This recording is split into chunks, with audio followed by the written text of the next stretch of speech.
Hey guys, देखो लगभग आज के डेट में बाज़ार में गैप डाउन ओपनिंग हो सकती है। गैप डाउन और गैप अप ओपनिंग का मतलब क्या होता है पहले वो समझ लेते हैं। देखो, बाज़ार यहाँ पर है, यहाँ पर है, सही है। होना क्या चाहिए, बाज़ार यहाँ से ऊपर है ऐसे या नीचे कहीं भी जाए, ऐसे ही होता है ना जनरली। लेकिन होगा क्या, बाज़ार यहाँ पर है, जब बाज़ार ओपन होगा ना तो लगभग यहाँ से ओपन होगा, यहाँ से ओपन होगा। जो इसके बीच का जो चार्ट है ना वो गायब रहेगा। यहाँ पर किसी को बेचने का मौका ही नहीं मिलेगा। इसके बीच का जो चार्ट है वो गायब रहेगा, समझ रहे हो। ये सब सब कुछ गायब रहेगा। बाजार केवल यहाँ से खुलेगा, या तो ऊपर या तो फिर नीचे। तो इसको बोलते हैं गैप डाउन ओपनिंग, है कि नहीं है। गैप अप ओपनिंग मतलब समझ लीजिए कि बाजार यहाँ पर है, बाजार डायरेक्ट यहाँ से ओपन होता है।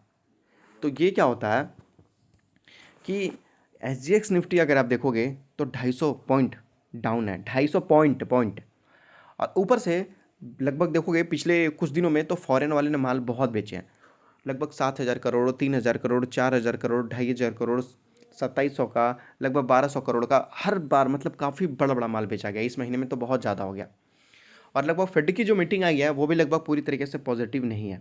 उन्होंने वहाँ पर भी इन्फ्लेशन काफ़ी तेज़ी से बढ़ता जा रहा है, समझ रहे हो। और बाजार को डाइजेस्ट करने में मुझे लगता है थोड़ा टाइम लग जाएगा। और वो सारी चीज़ों को लगभग जो है टाल दिया गया है मार्च तक। तो ये भी एक पैनिक सिचुएशन क्रिएट करता है। तो कुछ ऐसे स्टॉक है जहाँ से हमें बच के रहना चाहिए गिरते बाजार में वहाँ पर। तो यहाँ पर सबसे पहले लक्स इंडस्ट्री में जो लगभग फ्रॉड हुआ है। देखो, फ्रॉड का मतलब क्या हुआ, इनसाइडर ट्रेडिंग।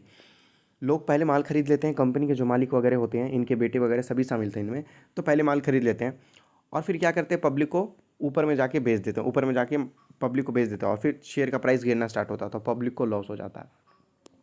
हालांकि है तो बहुत ही अच्छी कंपनी। अगर सोच लो एक दिन में अगर 20% गिरेगा यहाँ पर, तो लगभग 2 दिन की गिरावट लगभग लोगों को मतलब यहाँ पर फ्लैट कर देगा पूरी तरीके से। क्योंकि 40% स्टॉक्स को ऊपर जाने के लिए 1 साल लग जाते हैं। गिरावट करने के लिए केवल 2 दिन ही काफ़ी है, केवल 2 दिन ही काफ़ी है।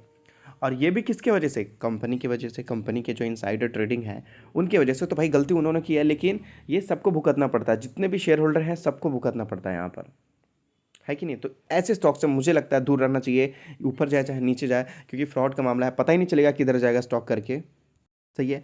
और देखो, छोटे छोटे जितने भी बैंक हैं उनसे दूर रहो। ऑटो सेक्टर है, ऑटो सेक्टर से दूर रहो।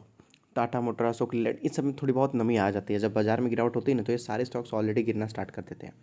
तो खरीदना कौन से स्टॉक्स में चाहिए था गिरते बाजार में। देखो, मैं आपको बोलूँगा, अगर आपको डर लग रहा है कि बाजार बहुत ज़्यादा गिरने वाला है तो आपको क्या करना है, ध्यान से सुनो। आपको विप्रो जैसे स्टॉक्स को चूज़ करना है।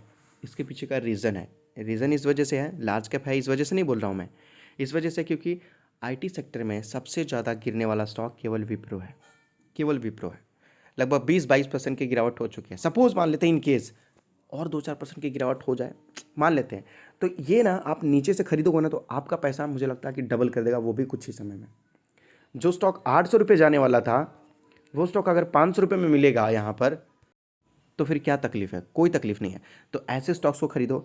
बजाज फिनसर्व बहुत मजबूत, बहुत अच्छी कंपनी है। बजाज फाइनेंस के बारे में तो आपको पता ही होगा।